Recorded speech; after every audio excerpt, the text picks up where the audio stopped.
Miimiyaati ati jechuun bar.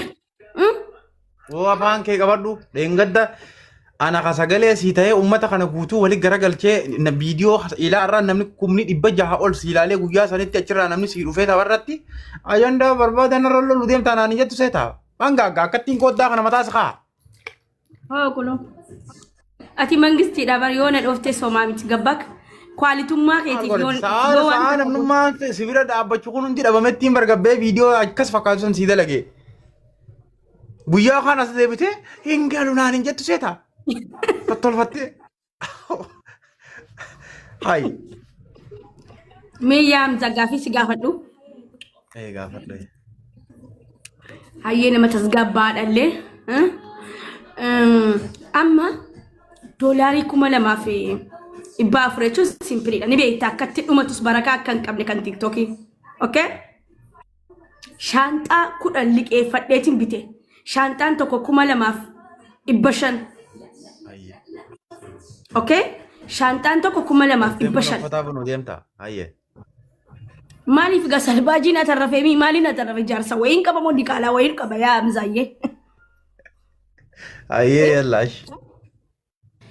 Amma sana arkadhee liqii namaa ofirraa kaffalee fixee liqii wayis narra ture.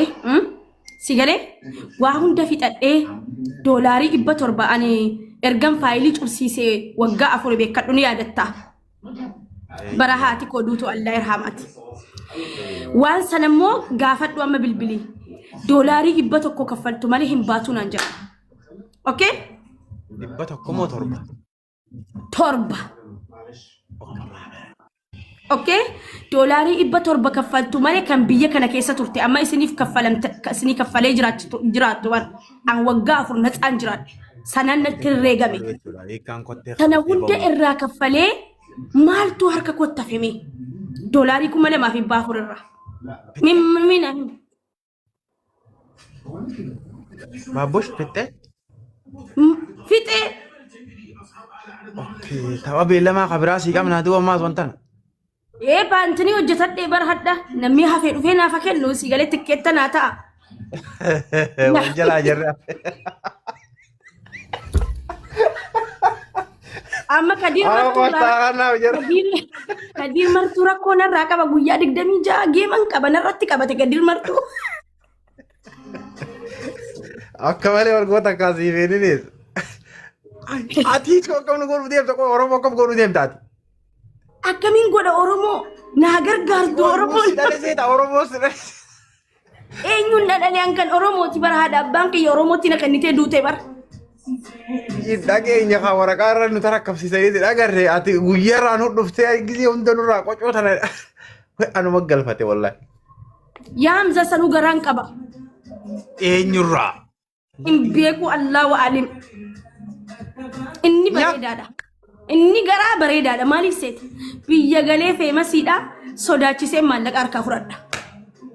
Yookiis Oromootti nima yookiis ilmoo kee gargaara. Ciiseetiin nyaadha.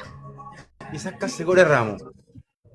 Yaa dogongorree guyyaa sana atuma teenya haasofnu dogongorree ilmi namaa ni dogongoraami Hamza miira asii galee.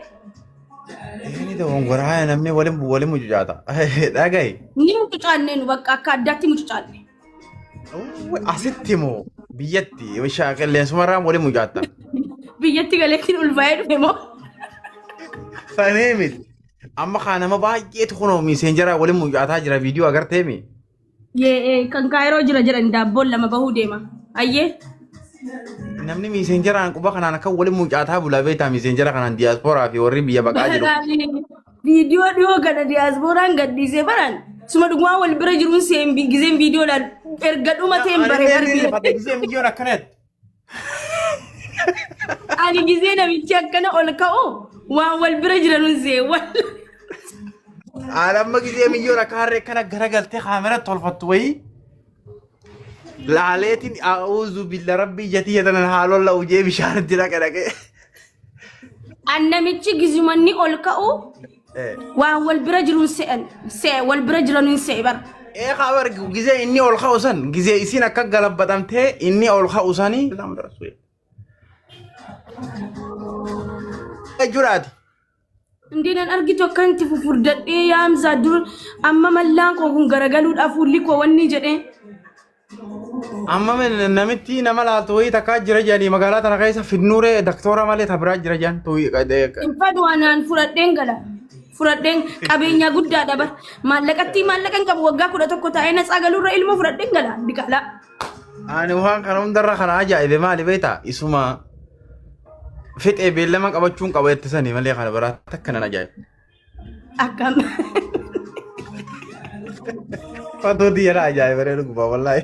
Wallaahi poostariin na hojjetamaa jira Hamza qal'isee ta'e Kadir martuu narraa qaba. Narratti qabatee bar na jaallataniin jaalladhaan garuu. Inni illee ta'u beellamaa qaba. Guyyaa 26 narraa nafi na uummata bannaadha jedhe. Wai ajaa'ibe maal dhufe ibsaan. Awa Kadir martuu beellama qabate gaafa dogongora malee waan biraatiin miti. Wallaahi ani Kadir martuu walirratti qabannee mufasirraa. Amma baraati madaan dheengaddaa san ni hun qophooy ni hun qoorree bar uummatarraa ta dheengadduma san. Maal qorra yaa Hamzaayyee yoon baajaaj kooriyaatti maallaqa qabda yoon mana hodhaa deemi fidi maallaqa qabda yoon dukkaana Oromoo deemi fidi maallaqa qabda yoon as dhufe fidi birrii keenya nyaattee eessa yaa Hamzaa namni tokko akkaawuntii qorratti galchee hin jiru bar qarshiin takka waqas rabbi akkana na hakutu namni akkaawuntii qorratti galchee hin jiru rabbi akkana idimee koo habaxxasu. Ati uummata dhiisi anka viidiyoo si waraabita basittiin aarree bar. No ati urgaa seete kan barre bar galuu koo waan fixadheera bar garuu amma maallaqan na barbaachisa malee amma tikkeettamu niiriyyi asitti baasuu barbaada. Amma tadeen amma kaas keessa dogongorri uumame maali beektaa?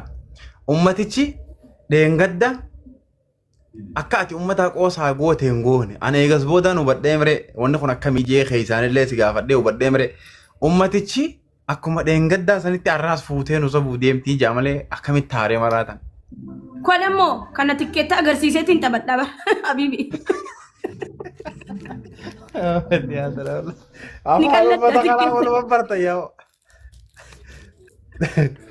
Oromoon arjaa bar Hamza. Awo Oromoon tu wallaahi alazim. Mee taaf godhaaf amma marraa'u way ajaa'ibumaan na qabatee usaa. Walda Hamza. Duuba amma guyyaan 26 kaas deemu kanaas hoo mana kana dura jechumaara. Iftaan Amma galichi keetoo yoo mire.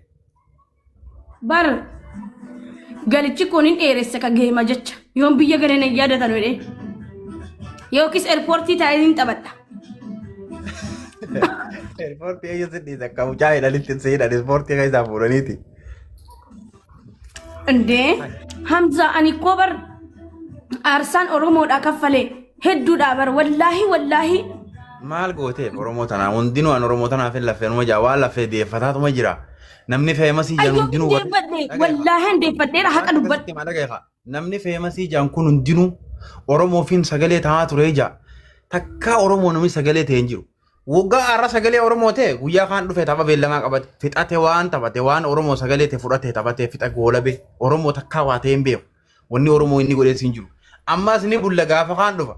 Xiqqoo Oromoon bakka waan taate sagalee ta'aa viidiyoo bebbeessaa Oromoof dubbata. Hoggaa ammas achi siqe tapha beellamaa tokko qabate Oromoorraa waan laffa'ee fudhate. Oromoorraa waan laffa'ee fudhate. Eessatti Oromoofiin sagalee ta'aa jaa namummaan isin agartan feemasii wanni qabu. Oromoodhaa jaalalaanin aarsaa kaffaleen jaalalan barsiise uummata. Namni Oromoodhaaf wareegama tokko kafalu ilma namaa tokko ta'e namni Oromoo wareegama kafalu ilma namaarraa uumaan barbaadu nama waa ta'eef sanirraa uumaan barbaadu. Har'a geessitee qarshii 50 tana yoo namaa kennite boru deebitee qarshii 100 gootee namarraa fuunaan ati maal namaa goote jaama. Qoy sadaqaa qoy dhaabbadhu tokko darbaa ababoo tokko darbaa ni sadaqannaa qoy dura.